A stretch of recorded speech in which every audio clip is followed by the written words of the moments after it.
Hello, everyone.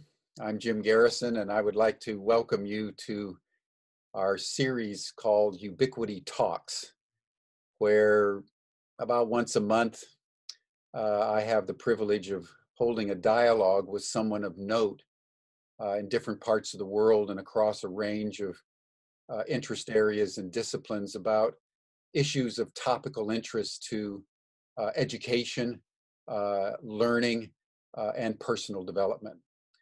This month, we are privileged, and I am personally delighted to be able to talk with a good and old friend of mine, Esperide Ametista, who's been one of the principals in one of the most extraordinary communities, at least that I know about on planet Earth, the community of Damanhur, nestled in the foothills of the Italian Alps in northern Italy, that for the last 4 decades has been a pioneer in not only human spirituality in the 20th and 21st centuries, but more fundamentally, the expression of art in one of the most extraordinary and unique ways in the world today. They've carved out of the mountain something, a temple to humankind that I would consider one of the wonders of the world.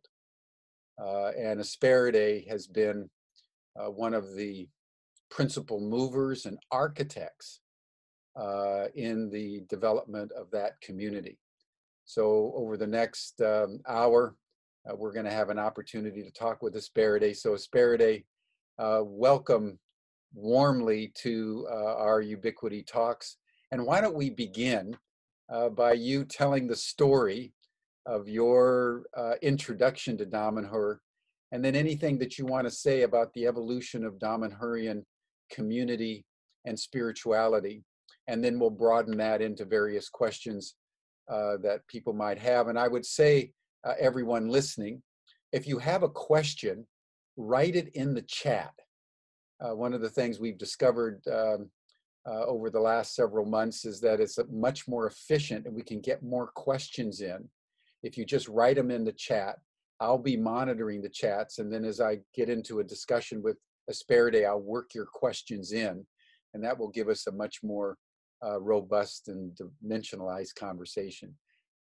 So Esperide, welcome, and tell us your story with Damanhur. Hi, Jim. Thank you. I am the one being delighted for being here having this conversation. I think you've used very kind words for me, maybe a little too much. I don't think I'm one of the main architects of Damanhur, but I am probably one of the main ambassadors. So that I'll take gladly as a compliment and as a description of what I've been doing. I joined the community at the end of 1993, but I got involved and got to know Damanhur in 1992. So a long, long time ago, and still not long enough to be one of the founders, because the community has over 4 decades, as you were saying. In 45 years, we are at the 3rd generation. So we have kids born of children that were born here. And this, we think, is a great achievement.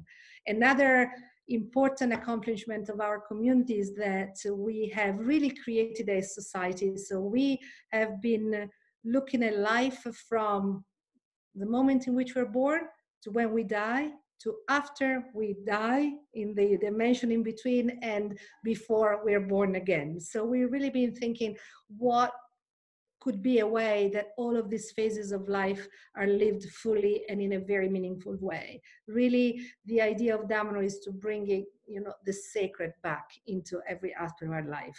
So this is what really struck me about this community when I arrived. And yes, you asked me about my personal story. So this incredible complex of temples called the Temples of Humankind started in complete secret, because the community, when they started building, that was in 1978, did not have any possibility of asking for permission, because there was no legislation regulating something like that. And also it would have seemed totally crazy. Oh, we would like to build a huge temple inside a mountain. Everybody would have said, not possible, not safe.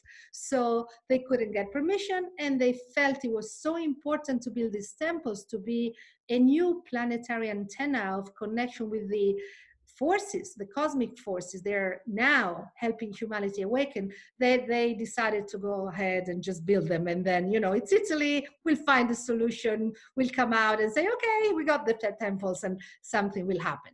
But things didn't exactly go that way, because in 1992, a former member of the community decided to blackmail for money. So he went to a judge that had already in the previous year conducted raids against Damanhur, because he was convinced that Damanhur was a dangerous cult and it was a bad place of bad people. So he was all too happy to follow this information that this member had given, and arrived one morning. It was July 1992, and he arrived with a lot of carabinieri and dogs and all sorts of ways to find the temples.